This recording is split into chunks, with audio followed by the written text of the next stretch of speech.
5 మన బీసీలకు 47% రిజర్వేషన్ కల్పిస్తూ అన్ని పార్టీల సమావేశంలో నేడు గవర్నర్ గారికి పంపించడం జరిగింది.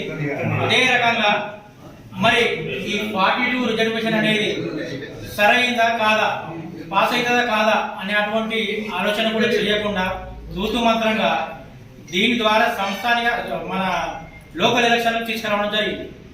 రెడ్డిలలో ఉన్న దానిలో వాళ్ళు ఎప్పుడైనా కానీ బీసీలను అణగదొక్కే ప్రయత్నం చేస్తున్నారు తప్ప బీసీలు కూడా మనుషులే, వాళ్ళని కూడా మనం గౌరవించాలి, వాళ్ళకు కూడా అన్ని హక్కులు వచ్చేలాగా వాళ్ళు కూడా మనం ఎంకరేజ్ చేయాలనే విధానంలో అది అగ్రవర్ణాలు మాత్రం లేరు. ఏ రకంగా అంటే ఓట్లు, బట్టలు నింపుకోవడం, జెండర్ మోసులు మన వంతు అవుతుంది, ఎవరి వంతు బీసీల వంతు అవుతుంది. మనం ఓట్లు వేయడము, వాళ్ళ కోసం బట్టలు నింపుకోవడము, వాళ్ళ కోసం జెండాలు మోయడం మన వంతు అవుతున్నది. వాళ్ళు సీట్లలో కూర్చొని మనల్ని తొక్కడం వాళ్ళ వంతు అవుతున్నది.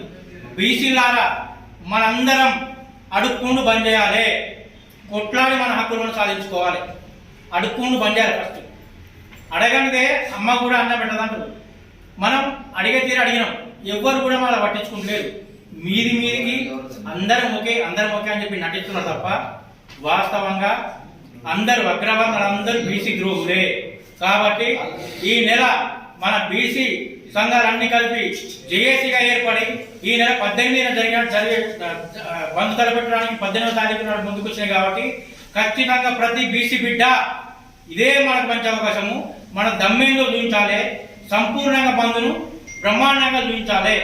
ఒకటే బీసీలు అందరం కలిసి ఏకతాటి మీద కలిసి కొట్లాడితే తప్ప మనందరం హక్కులను సాధించుకోలేము. ఖచ్చితంగా మనందరం కొట్లాడాలి.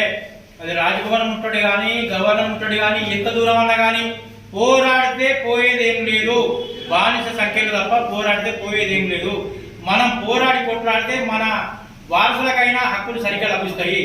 మనము వెనుకకు రావాల్సిన సవాలే లేదు. జై బీసీ, జై బీసీ.